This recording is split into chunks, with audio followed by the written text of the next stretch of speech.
Brave Maker Show is hosted by Tony Gaffestone and Christina Jackson. Thanks for tuning in. It's showtime. Hey. Thanks for tuning in, Brave Makers. My name is Tony Gaffestone. I am the founder and executive director of Brave Maker. Love doing this show every week. I am a filmmaker and I'm in Northern California. My pronouns are he, him, his. I am in my studio in Redwood City, California. I'm wearing this really bright, kind of obnoxious orange shirt and my green Brave Maker trucker hat, my black glasses, a little bit of scruff. I'm a Caucasian man. And you can find me on the interwebs at tonygap.com, as well as bravemaker.org for all the socials. I'm always joined by my friend, co-host, and collaborator, Christina Jackson. Hey, what's going on, Tony? I'm Christina Ray Jackson, coming to you from Dublin, California in the East Bay. And I'm in my home studio, and my pronouns are he, she, they. I am queer, and I'm sitting in my favorite Will Model C power chair, ready to get this show on the road, Tony. All right, so those of you who are new to the show, every week, K-Ray Cosplay, what we got going on today? Yeah, let's break it down. This is Miguel meets Miles Morales from Spider-Man, and this is from one of my favorite movies, and also Feliz Dia de los Muertos, for those of you who are still celebrating. It's one of my favorite movies about celebrating the afterlife and those we've loved who have moved on. And so that's the mashup today. Miguel meets Miles. One of my favorite things, I just was scrolling through Christina's hashtag K-Ray Cosplay last week and commenting on all these things. Yeah. It's so inspiring, and the list goes on and on. So as we go into our opening banter, how are you braving your way toward your creative goals? I just want to encourage you. Every week we start this show with this question. And I almost feel like sometimes people feel overwhelmed by it. Like, where do you start? And sometimes you just go like, have fun with it. Start small. Mm-hmm. Do something creative for yourself. If you've got big dreams to create a film, start small. In one little way you can move your project forward. Could just be looking at making a Pinterest board of potential wardrobe options for your main characters. Do something. So, wow. Christina, what has it been this week? What have you done this week to brave your way toward your creative goals? Tony, you're like in my head. So Tony and I are shooting my first music video this Friday. The live action part, the other part is animated, and I got to do the wardrobe. So I was telling Tony, I was like, well, what do we wear? He's like, that's your job. So I was like, oh, okay. So I started pulling pieces and coming up with ideas, and I made a vision board and I shot it over to Tony and the other actor who's going to be in this live action sequence with me. And that's the first time I ever did anything like that. And it was super fun, a little intimidating. But that's how I'm braving my way this week, like learning a new skill. And I love that, as filmmakers and storytellers, like it's always fun to learn something new and jump in and try something new. And can't wait to see how these looks turn out. Right on. And I'm stoked to be able to be working on set with this. If you're watching us live or on the replay, you can follow our social media because we will be posting. You can guarantee all day Friday what's happening behind the scenes. So find out more at bravemaker.org on the Instas. Yeah. And this week I'm attending the American Film Market this week. So it's an online conference. Normally it's in person in Santa Monica, California. It's the second year they've done it in person. It's basically a place where filmmakers go and financiers and sales agents go to make connections with filmmakers to find distribution and financing and potential collaboration. So I've been on this online experience since Monday, and it's been so cool. It's also really exhausting because you're going to all these virtual events and getting all this really cool education, but it's about building relationships. So if you ever get a chance to check out the American Film Market, it's basically always in November in Santa Monica. And this year you can still jump on for a couple extra days, but it's been cool to meet people from all around the world. And check this out. I talked to a guy from Romania this morning, and then this afternoon I was in a virtual roundtable, and this woman heard me say Bay Area. She's like, I'm in the Bay Area. I'm in Palo Alto. And I said, well, I'm in Redwood City. I'm like 10 minutes from you. And so we're going to find a way to link up in person. So super cool. And that's what Brave Maker's here too. We just had a fantastic party on Friday night. Yeah, we did. Celebrating the arts and film and music and Halloween. It was so fun. It's going to be an annual thing. So be on the lookout for next year when we do this. But with no further ado, let's bring out our special guest. We're so grateful to have Rocky Roggio. I like to say a little Italian. Welcome, Rocky Rocky. Roggio. You got to say it with the accent. How you doing? Thanks for Yeah, having you me. do. Absolutely. So great to have you. We're grateful to our producer, Alex Todd, who found you, found your film. But yeah, tell us a little bit about yourself, where you are today, and what you're up to. Sure. So my name is Sharon Rocky Roggio. My pronouns are she, her. I'm living on the East Coast as we're doing post-production out of New York City. But right now I'm in Los Angeles. I'm actually in Sun Valley. We did some filming today. Yesterday we were in Long Beach. Today we were in Santa Monica, just wrapping up some things for the movie. But speaking of the American film market, I'm very familiar with the film market and just the industry in general. But I am a lesbian woman, grew up in the church, and ended up mixing my experience as a gay Christian with filmmaking. And so that's kind of why we're here today, to talk about, I guess, me being brave and standing up, not only for myself, but for the entire community, our queer community, saying, no, enough is enough. And, now we have some tangible evidence to bring to the table to hopefully get people to sit down and say, I don't know if the Bible really says what you think it says. And it has been mistranslated. So yeah, that's a little bit about me. I'm a filmmaker doing a documentary now on LGBTQ inclusion in the church and the Bible. So thanks for having me. I love that. That story is definitely close to my heart as someone who came out as a teen and definitely struggled with fitting in with my church community and ultimately kind of walking away for a while. And so this is wonderful that you're telling a story. Before we get into more of that, however, I'm a comic book writer. I love comic books, and some of my favorite stories are origin stories. So Okay, Rocky, great. we'd love to hear your origin story. Where were you born and raised, and how did your upbringing uniquely prepare you for the work that you're doing today? Yeah, I mean, I would say I've been unknowingly preparing my entire life for this. My origins start out with a simple family upbringing. I guess you could say we were the all-American family. My mom's a nurse. My dad was head of the household, whatever that means, head under God. And, we were a typical family: Sunday school, Sunday church, prayers before meals, soccer practice, piano lessons. And we had this bond in this community that said, you belong. And within that community of where you belong, comes this understanding that nothing can separate that, nothing can break that. And that's kind of what we were told.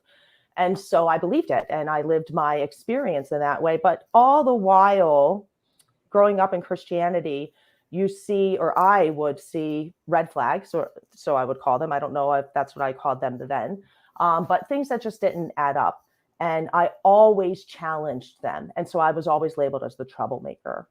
And then, later on, I realized that it was the gay thing, that thing.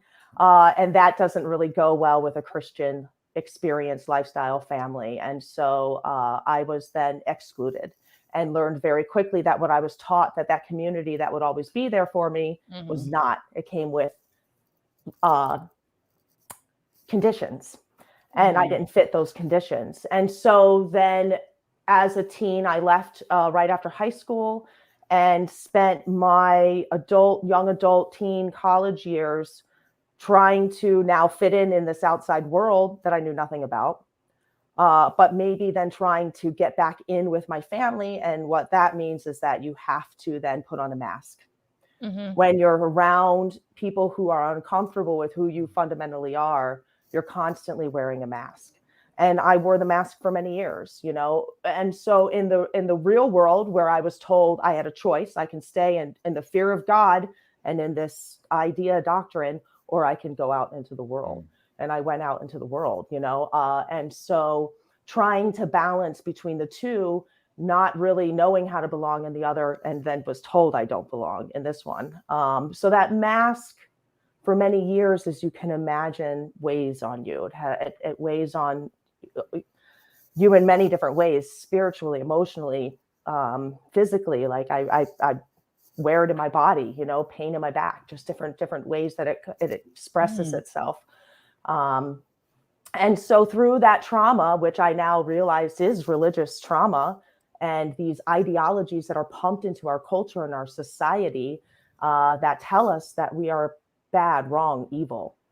And then again, so then what I did with that experience, so my parents are always trying to still save my soul, bring me back into falling in line with their ideology and not necessarily expanding from that small reality that I think it is, you know. So we have now grown to an understanding where the only way that we can really be an influence to one another is to not say, no, I give up, I can't have you in my life, but to do the best we can. So we're still wearing masks, but the only way that we're going to be able to influence each other is if we're around each other. So we're trying to love each other as best we can. And that's kind of my experience. So through that whole experience, when I learned of this research that I'm now doing a documentary on, I've invited my parents to participate. My dad is actually in the film. And so I've invited them to look at this theology and understanding that the Bible wasn't written in English. There are 450 English versions of the Bible alone. So there has to be disagreements. And the only reason why you would want to make a new translation is because you disagree with the previous one that was put out. And so if we can just get our fundamental brothers and sisters to see this and understand it was 22 white men sitting in a room that made a decision that impacted all of us. And how does it play out in our reality? So yeah, my origin story definitely has been unknowingly preparing me for this because I understand the conservative mindset. I understand where they're coming from because I lived it, breathed it, was it, and know those roots. And so as we're going through these themes, our goal is in the film is to express them with grace, with empathy for the other side, and we don't want to throw the rug out from under anyone. We don't want to have anybody lose their faith or their grip on what they believe. We just want them to understand where those beliefs come from and how man could have infiltrated our understanding of God. And then so since I was thrown out into the world after 20 some plus years, I know a little bit about it, and hopefully we'll be able to express these themes to an atheist world, to people who don't come from a faith reality, but understand that Christian nationalism is taking over in our country, and these ideas impact all of us. And then lastly, understanding the LGBTQ community, and also understanding being hurt by the church and being marginalized. So I'm taking whatever bit of privilege I have, as even a passing sometimes, you know, like, but just as a woman that can use my voice and now take the community that I've built and the friends around me to help propel that voice again, to say no, and take the evidence that we found and hopefully get people to say, you know, I think we should listen to this, because if what we're doing and what we've been doing isn't working and it's actually hurting people, maybe we should at least let's all talk about this. That's our goal. That's it. We don't want to change minds. We just want to be included at the table for conversation, be very honest and forthcoming with our biases, invite everyone to the table as well with their own biases, and then let's get to the bottom of this through real academic integrity and love for one another. I know that was a lot. Wow. No, it's amazing though. We really appreciate you coming, and we're so glad again that we connected with you. In fact, there's some kind of 6 degrees or maybe it's 1 degree of separation. We had your executive producer, Daniel Carslake, on the show, episode 46, before Christina had come aboard on Brave Maker. He came to share his film, They Know Not What They Do, pre-pandemic. So I interviewed him when he was in Germany, still is, I believe, in Berlin. And so when our producer brought you to us, I thought, this is so cool. And Kathy Baldock was scheduled in March of 2020 to come to our church to do a workshop. So all these really cool connections with your work. It's pretty beautiful. Hopefully she comes back, because she's I hope great so live. too. 2020 was just one of those years, but yeah, if you can get her to come back, absolutely book her. She's fantastic. The energy of the room is great. And Daniel is my mentor. And what an amazing opportunity to have someone with his understanding of not only filmmaking, but this material to help guide me. So it's pretty That's cool. fantastic. So we'll put in the show notes, if you're listening to this on the audio replay, episode 46, so you can meet Daniel and listen. And we actually screened the film for They Know Not What They Do for 2 audiences in the Bay Area. And I look forward to being able to share this film, 1946. So why don't we, with no further ado, why don't we watch the trailer to the film, and we can chat more about kind of the making of this and what else we can expect. So here is the trailer to 1946. Neither fornicators, nor idolaters, nor adulterers, nor homosexuals shall inherit the kingdom of God.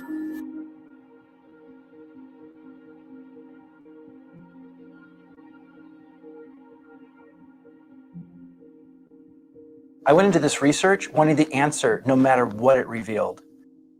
If God said, you are such a horrible abomination that I needed to rid this planet of myself, I was willing to do that because I love God that much. But when I dug in, that's not what I found. We didn't know what we were going to find when we dug into the RSV notes. It was a letter written by a 21-year-old seminary student to the translation team saying, hey, I think you chose the wrong word when you put the word homosexual in here. He says, I write this after many months of serious thought and hard work to point out that which to me is a serious weakness in translation. Misinformed and misguided people may use the RSV translation of 1 Corinthians 6, 9, and 10 as a sacred weapon. He wrote the letter as David S. We found him and he's still alive? So I wrote a letter, and to my amazement, I got a reply back about 3 weeks later. I received your letter, and there may be something to what you say. The domino had already fallen, and that word followed through to all the other mainline translations that we have today. I started weeping because I was thinking about all the damage that had been done over the last 60 years. The lifestyle of some male homosexuals has triggered an epidemic. The Bible condemns homosexuality as a sin. Why did they put the word homosexual into the Bible? What were they thinking? The church is doubling down on this issue because they've so politicized it.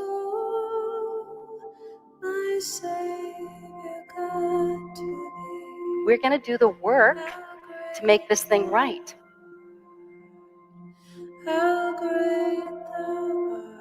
This shows that there was a mistake, and it's an honest mistake, and we have an opportunity to change it.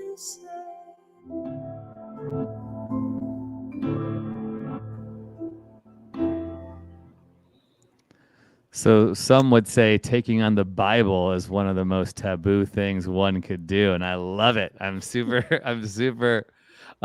excited to see this because I think the Bible has been, as it says in there, has been weaponized on so many people, LGBT people specifically, and women too. In so many ways, I grew up in these types of churches where it was really good intentioned. You know, things were said that the man is the leader of the house. I remember early on in my dating life, as I was preparing for marriage with my wife, I had a good intentioned pastor say, you know, you get to have the final say as the man of the house when you're at odds with your wife. And I remember hearing that in a very gentle, compassionate way, thinking, okay, taking on this mantle of leadership, but that is really damaging and so destructive, and all these different things that, you know, come according to the Bible. So I'd love to hear, you know, about the making of this movie that I'm sure has been really challenging because you're getting pushback from people of faith, right? Who have probably excluded you for or called you certain things because of your take on theology, as well as hear about sort of the craft of bringing this together. Because these, you know, the craft alone of making a film is super hard, but when it's about a topic like this, that's so personal and close to your heart, I'm sure the trauma sort of is elevated. So however you want to respond to that question, what's something you're learning about yourself or something that you're having to navigate through as you do this? Well, so the one thing, I guess, learning about myself, it was stamina. I mean, you have to be able, this is a long haul, and so I knew that I would be able to do it, but being able to maintain the pace is the biggest challenge. Uh, but, but, overall, the whole film has been quite challenging because it's not a funded project. It's an idea that I had based off of being a victim of what I call bad theology that has greatly impacted my life. And once I learned of this important research, I felt it pretty much, it would have been irresponsible of me not to do this work because it can really impact and change how we look at Bible translations, how we treat one another, how we create law, and really just create more space for any marginalized person. The Bible has been weaponized against countless groups, and the LGBTQ community is just the next in line of a long list of others. And so when I first learned of this research, I pretty much just started investing. I won the trust of Kathy and Ed to tell their story. And I wanted to meet David, who's the young seminarian who wrote the letter in 1959. He is a retired minister living in Canada. And so I'm so grateful that he is alive and able to share his story. And we've been fortunate enough to be at his home and on different conferences and exposing him to the world. And his story is incredible. And so I just first started to work overtime outside of my job, any hours I could, and spending a ton of money. I spent $32,000 my own finances in the first year on this movie. But that led us to, at one of these conferences, finding parents, this couple that has a gay son, and they've been putting their finances towards supporting these types of ministries. And so we met. They actually are executive producers on Daniel's second film for They Know Not What They Do, saw us at one of the conferences and said, hey, I can help you with this. So my initial time and money and sacrifice investment turned to them giving us the first round of funding. That led to Daniel Karslake becoming our executive producer. And then we got into Women Make Movies, which is our fiscal sponsor. So we can receive charitable donations and they receive them for us and then give them to us. So that was really exciting. That was 2019.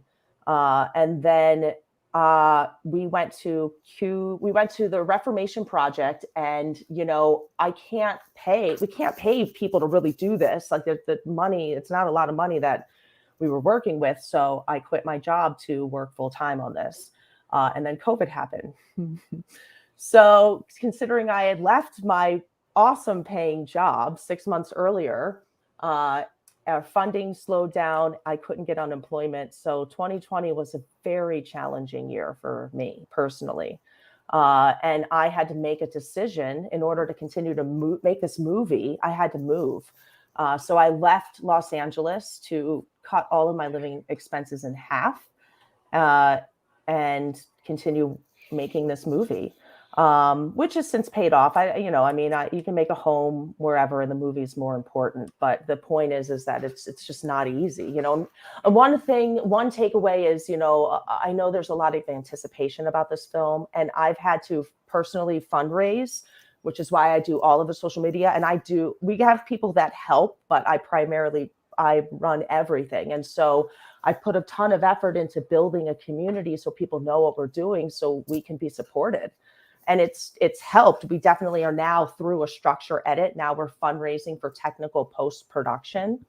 But one of the things that people don't understand is how long some of these things take, how much time and effort and in the editing and all the technical stuff. But what we've been able to do in 3 years is pretty amazing. Now, my goal is to get it out as quickly as possible, or to continue to hopefully let the audience know these kinds of, if we were fully funded, we still might take 4 years to make the movie, So I guess my point is being patient with us and understanding the process and knowing that and when I say, it's the producers that we've built and Kathy and Ed and everyone around this movement. This is more than just a movie. We see this going beyond the film. working in people's homes and people's church communities across the sea. We've met with faith leaders from Denmark and all over Africa. We have connections and donors in Australia. I've met with people in New Zealand, Canada, and so people are excited about this. And if they can either, just give us it's either time or money. Or now we have an opportunity. I know we were talking about the American film market. We just got into Doc NYC this year as the next documentary to look out for. So in 2 weeks, we're going to be meeting with networks and meeting other filmmakers. And now that we have a structure at it, it'll hopefully be a little bit smoother to get that gap funding we need to pay for animation, color correction, illustration, post, all that stuff, the audio post. So yeah, I think just sticking with it, knowing that we're doing something important.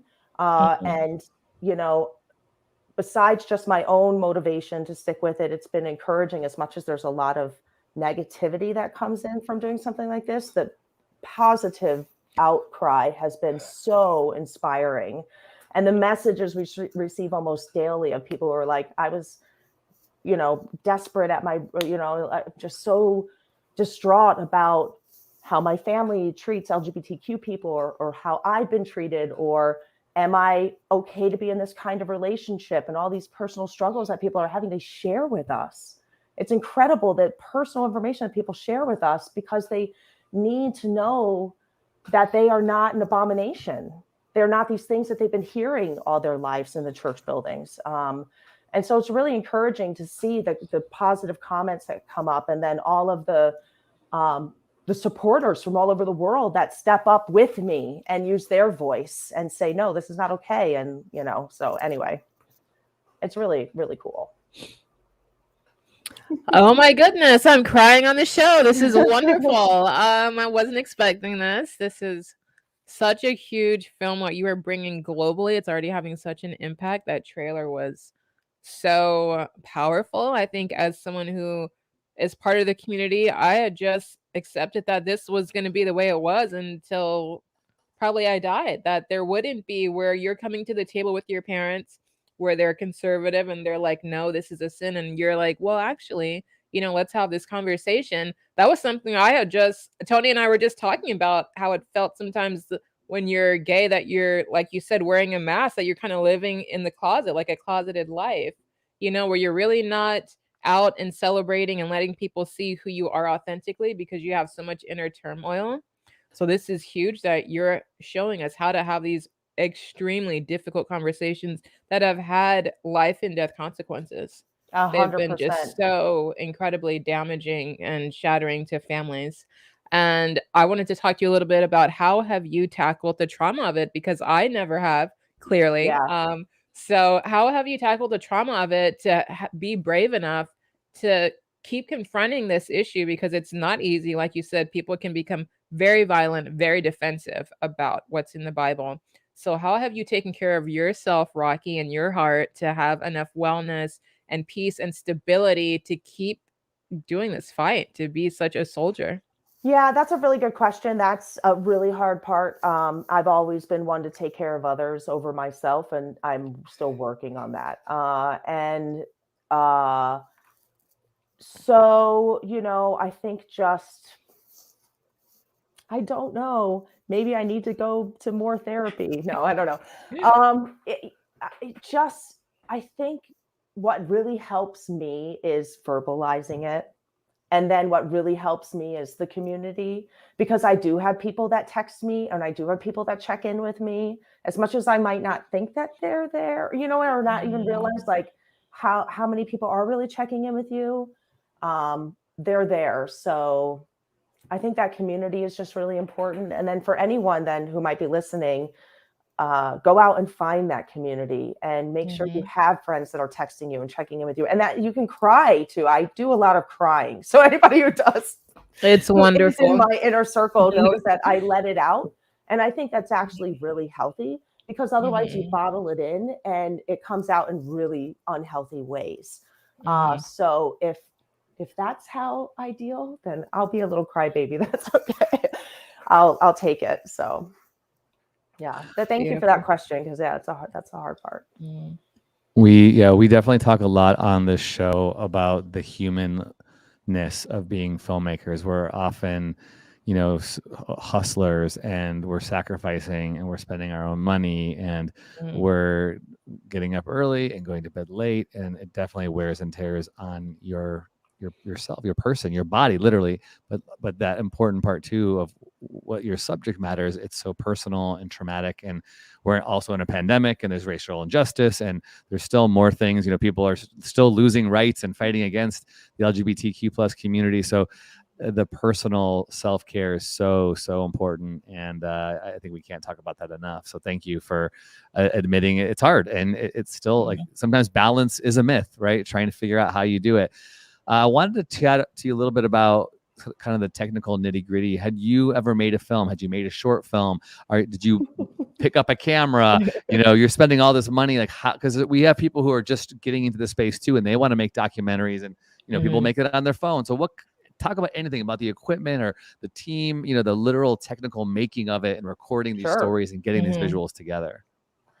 Yeah, so I work in the film industry. I'm primarily a production designer or an art director, but I've also done a lot of prop mastering. So I work in the art department, but I've also done a lot of producing and production managing. So I understand structurally filmmaking. I've done a little bit of budget making, a little bit of line producing.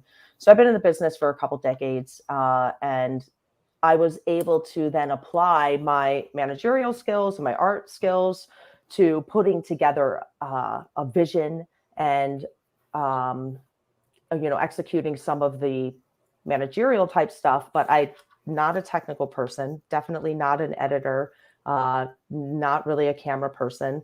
But I had to become those things because there was nobody else to do it, especially with David being so old,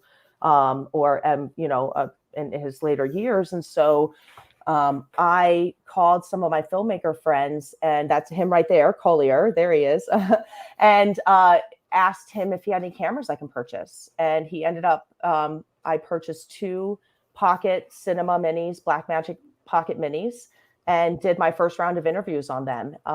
Met Reverend David at the first conference. Right here is that mini right there, and that was David.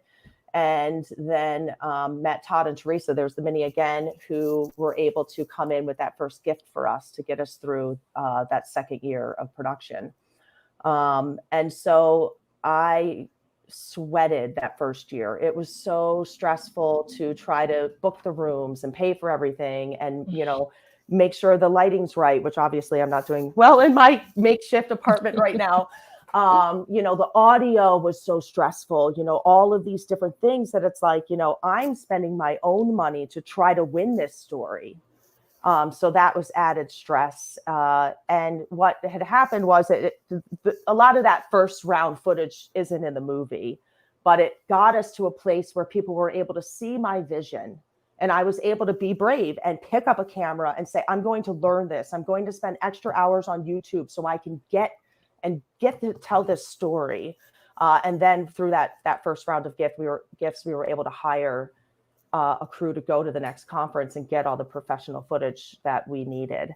And then that next year, after we had all the footage, now we're still doing a little bit of some shooting with our experts and pickups and different things, but we've got 2 more days and we're done.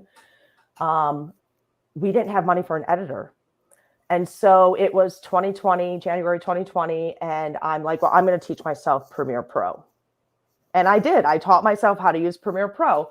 And so now I can edit and I do all the TikTok videos and different things, but I'm still I can, put it in, make a little video. I can put the graphics in now, the music, whatever.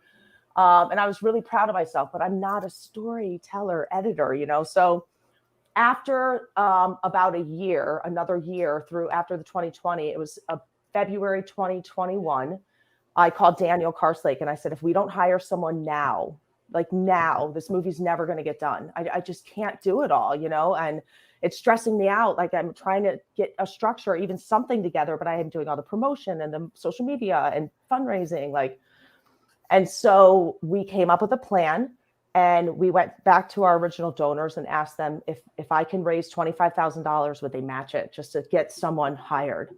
And I don't know how I did it. In 2 weeks, I found the $25,000 that I needed, and we had $50K in the bank, and we hired our editor. And and then that turned into, they invited another couple to then give us another 25, and we've gotten through our structure edit with Jill now as our editor, Jill Woodward. So it's just about, for me, I did know a little bit. So I had, that little bit of a foundation, but then being brave enough to say, okay, if I can't pay someone to do this, I believe in this enough, take the extra time to do it.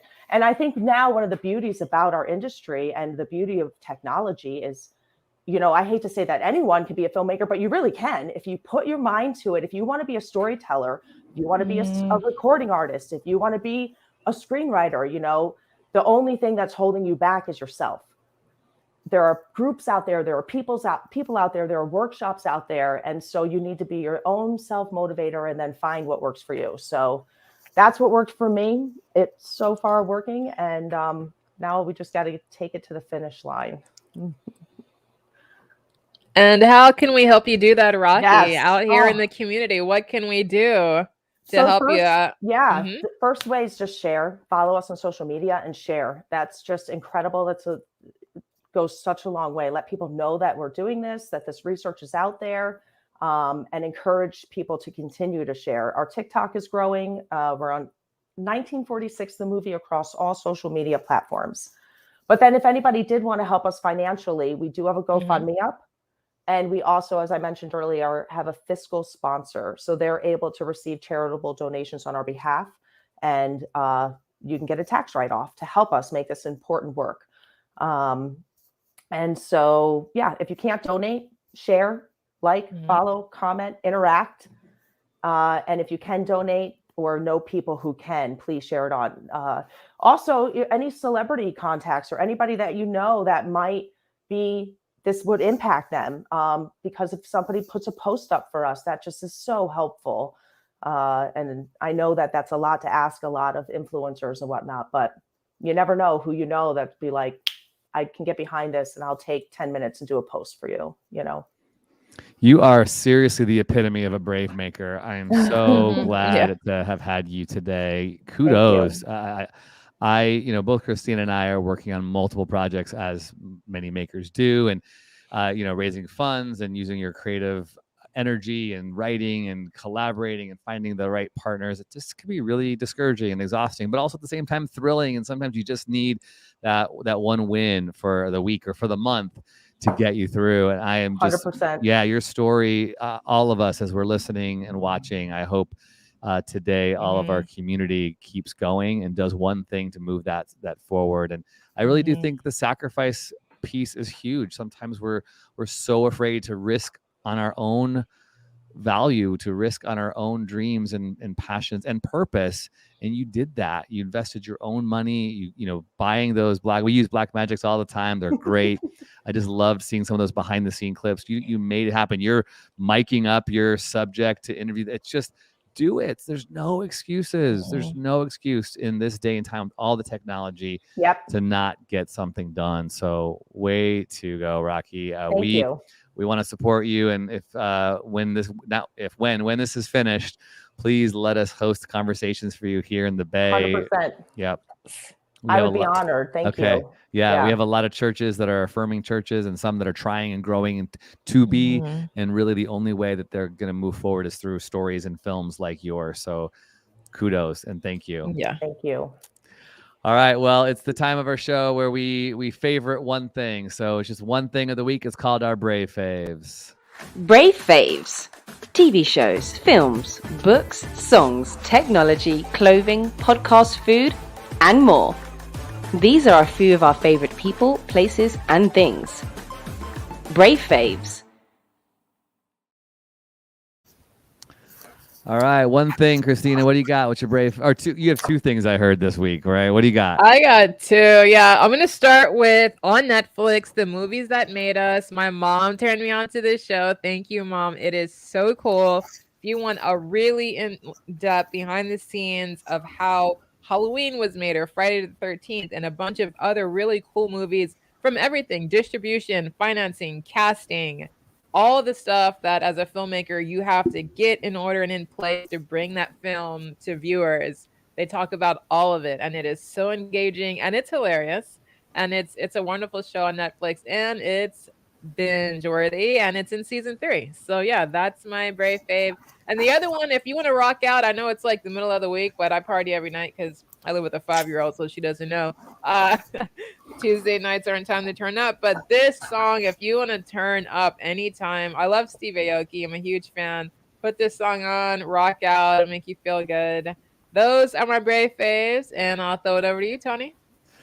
So I said earlier, I'm at the American Film Market this week, and I was at this phenomenal discussion on marketing, and the presenter, whose name was Russell Schwartz, and Russell has a book called The Marketing Edge for Filmmakers.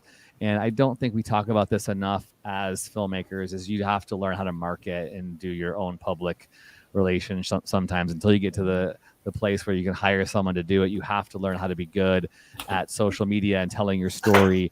And I've learned, the hard way in making all my short films, that when we made our feature film this year, I said, okay, I got to make sure I have a still photographer and a behind the scenes videographer on set to capture all these things, to put press packages together and have a really good kit so that when the film is finally finished, we could be marketing it. So I recommend The Marketing Edge for Filmmakers by Russell Schwartz. Nice. Rocky, what about you? What's your favorite thing of the week? Well, my favorite thing of the week would be this week, outside of the entertainment, watching anything on Netflix or music, I got to go to a live conference of the Reformation Project, which was started by a guy called Matthew Vines, who wrote a book called God and the Gay Christian, and got to hang out with a whole bunch of moms and authors and LGBTQ Christians, Kathy Boldock, Yvette Schneider, who was just in the movie Pray Away, which is on Netflix, and get to hear stories and share stories. But my favorite thing of the week is we did our first test screening of the movie, and we screened it for 100 people here at the Reformation Project. We didn't announce it until 4 p.m. Cool. And we had 100 people show up that night, and we have focus group now, feedback, and everyone laughed at the right places. They cried at the right places. The movie's not even done, and it's going to be way better than what they saw. And I'm just so grateful that it was received really well. So thank you, the Reformation Project, for letting us kind of piggyback off your conference and test our movie. So that's it. That's really cool. I know I've heard of Matthew Vines and read part of his book. So really cool. Awesome. Cool. Great Brave faves for the week. Yeah. Right on, Rocky. Well, thanks for joining us. Stay tuned before you go. Thank you to all of you who watched on the replay or watched with us live. Thank you to those of you who support us. Hopefully, or if you don't, we're a nonprofit. So Bravemaker is a 501c3 nonprofit. Christine and I do this work every week because we believe in brave storytellers. We believe in justice, diversity, and inclusion. And the way that we will see our culture be impacted and changed is through stories like Rocky's here and through the work of brave makers like her. So if you are so inclined and you want to give and support, you can go to bravemaker.com/donate, or you can use your phone. Just text the word Brave Maker to 44321. Christine and I have been doing this together for over a year and a half, since March of 2020, when she joined the live show and we started this. It's been amazing to see all the people we've talked to. We want to keep going. We have big dreams to see more films be made. Our first feature film is coming out March 24th. Last Chance Charlene. We'll do a local premiere in Redwood City, so please mark your calendars for that. And we're always looking for people to come on and support, become executive producers of our work. You can check all that information out at bravemaker.com. And if you never want to miss anything, go to bravemaker.com/buzz, where you can get our bi-weekly newsletter every other week.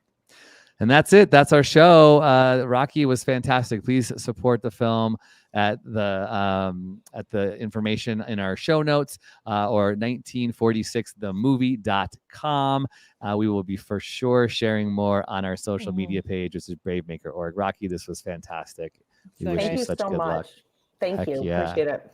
Please stay toward the end. Would love to just grab a quick little picture, a screenshot with you, the new selfies online here after we do our closing bumper here. But we're so grateful to have you. Brave stories change the world, everybody. And you are the story. Bye, everybody.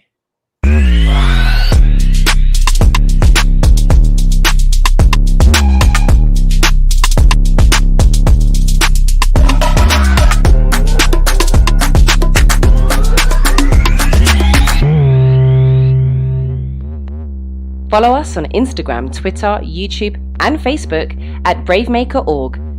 Like, subscribe, and share.